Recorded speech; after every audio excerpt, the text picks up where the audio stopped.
It's our food explorers. Dahil ang ingredients sa talaga namang nagdadala ng asim sa pagkaing Pinoy ang bida ngayong linggo. Simulan natin ang ating paglalakbay sa Pampanga. Dahil ang author and restaurateur na si Cloud Tayag, sasamahan tayong diskubrihin kung bakit patok sa ating mga Filipino ang maasim na lasa.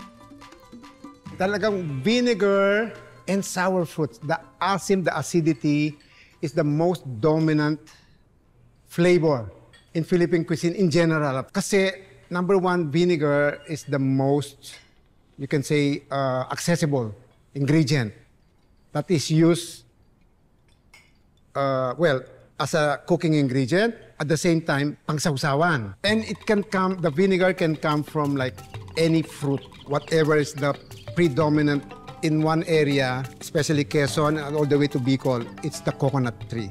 Here in Pampanga, up to Ilocos, it's the sukang tubo. The Visayas, it could be from coconut, it could be also from nipa, palm, sasa. Ganun din sa Bulacan. Well, it's a given that anything cooked in vinegar will prolong the shelf life. Gives it a new dimension. Tinadtad, inihaw o ginisa. Nilagay sa sisig plate tapos hinaluan ng itlog. Ito ang sisig na kilala ng karamihan sa atin dito sa Metro Manila. Pero alam niyo ba na sa Pampanga, ang sisig ay may maasim na pinagmulan? Way back like in the 1700, there's this Kapampangan Spanish dictionary written by a Spanish friar, Fraile Bergaño.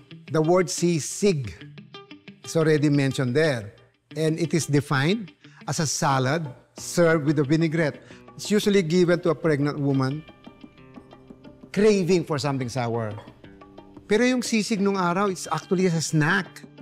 Talagang pinapapak mo yon in between meals or nagka-crave ka lang or just to satisfy your hunger. One Friday, I was invited to play hooky by my classmate na taga-Apalit. Pagpasok namin sa bahay nila, sumalubong yung tatay. Pulutan ka muna. Yung sisig, basically, for the men folk, it's something fatty to line the stomach before drinking. For 300 years, the sisig babi, synonymous with the sisig matwa, is the same, remained the same, meaning boiled and then soaked in vinegar.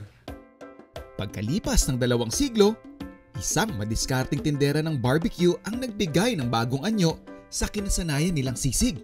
At kalaunan, siya ang kinaronahang sisig queen ng mga Kapampangan. Aling Lusing Cunanan is supposed to be credited for having invented the sizzling sisig.